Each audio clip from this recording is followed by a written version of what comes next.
99X and the Morning X. Barnes and Leslie about to reveal here very soon who won the guitar from Marvelous 3. Good-looking guitar. Really was. And I was inspired to pick it up when I saw it. I'm like, you know what, Butch, can we give this away? He's like, sure, Barnes, do it. You've got such nerve to do that. Well, I mean, you literally just picked up a guitar. I spent the evening with them at Punchline on Thursday. We're all hanging out because Trish, Jace's new wife, played. They're new, 3 years ago or whatever. Mm-hmm. She played, and the whole band showed up. People were freaking out. I kind of hinted when she was on. I was like, oh, this is going to be... And no one picked up on it. Well, a few did, obviously, because they were there. But what an incredible weekend of shows at the Tabernacle. I mean, seriously unbelievable. And, I came in for the Friday night show. I want to thank all the listeners. Met a lot of great people, especially after the show. But arguably one of the best live shows you will ever see is Marvelous 3. I mean, hands down, right? But you know what? Arguably some of the nicest people you will ever meet in a collective like that. And it all reflects from Butch, because that's how Butch is, and Jace, everyone's Slug. Everyone's like that. It was really nice to see such a great night with people who are just having a effing, as Butch would say, blast, Yeah, and he invited his family and his friends. It was a family affair. And just to see and watch people singing every word to every song the entire night.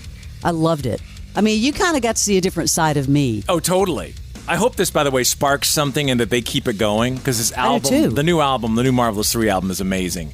But you were I was sitting directly behind Fram and over one.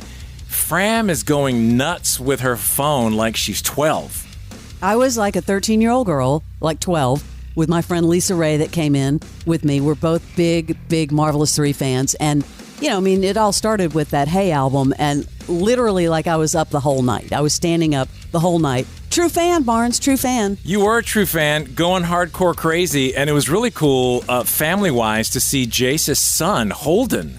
That was unbelievable. I didn't know that was going to happen. He's in the band, or he's playing in the band. He didn't skip a beat. Really kicked ass. Yeah, especially when, Butch was doing one of his songs on the keyboard and Holden came over and sang with him. He was incredible.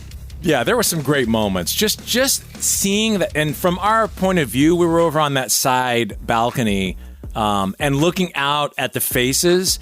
Not only everyone singing every song, but just smiling the whole time. You had to be just emotionally and full-on physically exhausted from your output of love to this band. I have not seen that like that much. Where people...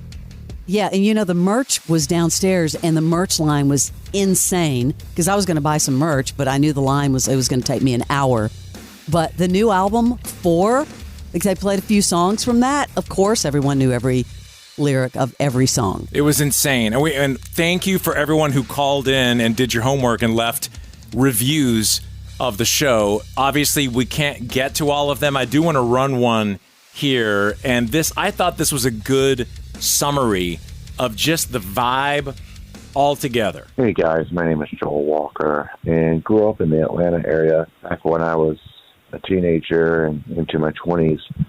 I played in a band that was local to the area called Pacifico, and Marvelous 3 was a big influence on me during the time they came out with the Hey album and Ready, Sex, Go. Saw them quite a few times, and they always put on the best shows. Waiting over 20 years to see this band, not knowing if you'd ever see this band again. And with the announcement earlier this year, the new album coming out, and going to the Friday show was such an emotional roller coaster, just with reliving those moments of being young and just how I was trying to make it in the music industry, and being so in love with this band and getting to see them again. Life has gone so fast, as we all know. Here I am thinking of where I was in those days and where I'm at now, and how life has changed. Life has not always gone the way we thought it was going to go, but that one night was magical to see them in concert. And it was probably the best show I've ever been to.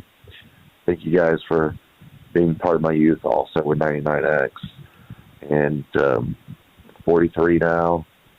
It's just crazy. It's crazy that things come around. And even though we're older, we get to enjoy those things again. So thank you. That dude's energy was zapped. You know where he left it? On the floor at the Tabernacle. Can I just say he summed it up, though?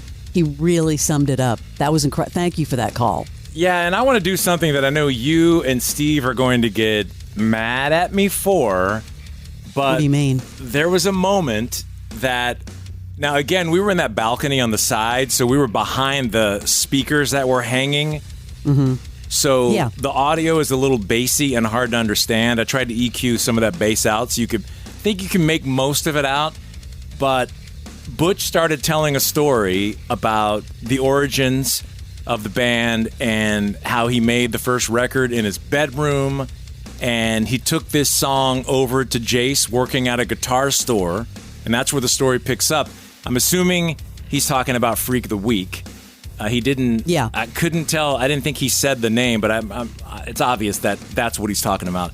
So the story picks up here, and again, I apologize. The audio is not the greatest, but we didn't have a board feed. We just have our phone feed. But I think you get the gist of it, and you know where this is going, Leslie. Yeah, I do. It was very, very nice of Butch. Made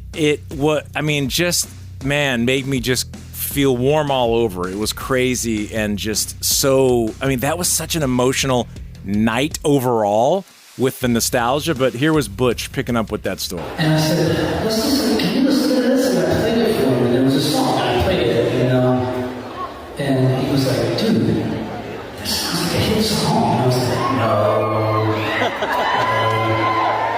Anyway, so cut to, we had a guy over this radio station called 99X. Steve Craig.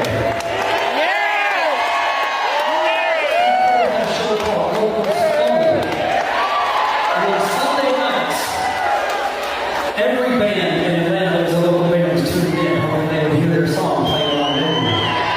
Yeah. So Steve played our stuff, and I brought over this CD-ROM, L19 and I walked in and he was sitting there in his office desk, and he had a CD player and he popped it in, and the first song came on, and he was like, it's good, it's cool. So I was like, oh, you think you play on your show?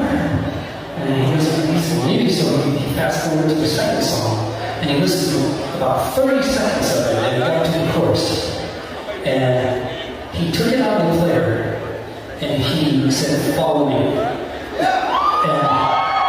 Okay, I feel like we need subtitles, so hopefully you're catching it, but just in case, I can hear that. He wanted to be on Locals Only, the show we used to have, and who knows, might come back, wink, wink. And just like every band at that time, including John Mayer, who just said that in our interview, you had to be on Locals Only. So it was a show Steve Craig did on Sunday nights. Yep, he took his CD-ROM, he played a song to Steve, Steve listened to another song, and then let's keep going. This dude walked right in to the program director's office, interrupting the meeting. The program director, Leslie Fram,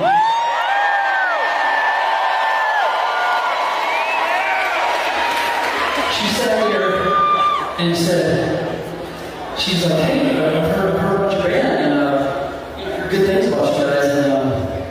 And Steve goes, would you listen to this song? And they put it on, and after like 30 seconds, they played through the chorus, and she stopped it and said, that's a hit song.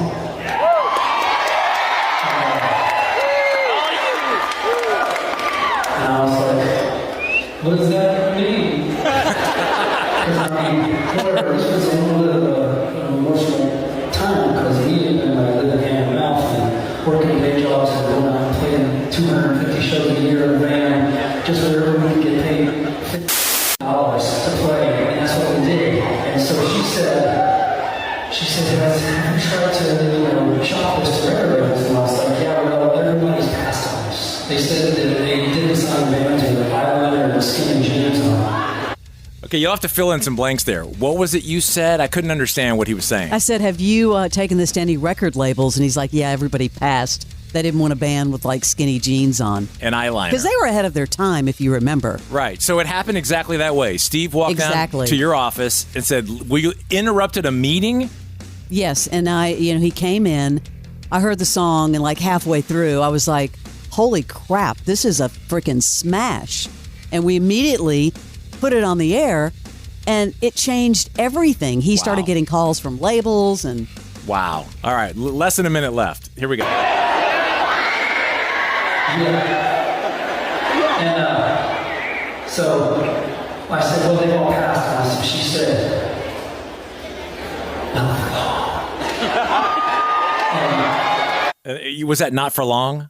Yeah, I said not for long. I love that. She said, I'm going to put this song on the radio. I hope that's okay. And I was like, my heart dropped. And I was like, yeah, that's okay. So next thing you know, she plays it. Phones light up. It's a number one request. Yep.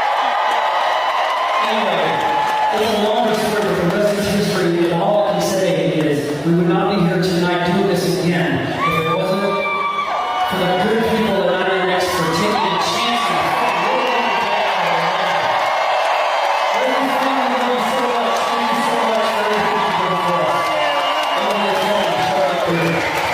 Man, chills again. Wow. That was the great thing about 99X. If we loved something, we played it. There were no rules. What a special moment. Yes.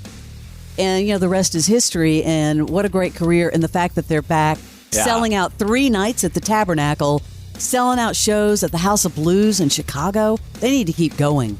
I had a moment with Butch that I thought for me was the coolest moment. We were in the dressing room and we were by the window, and I was face to face with Butch, and I said, dude, 25 years ago, and I pointed out the window, I said, it ended right there, pointing over where we had On the Bricks.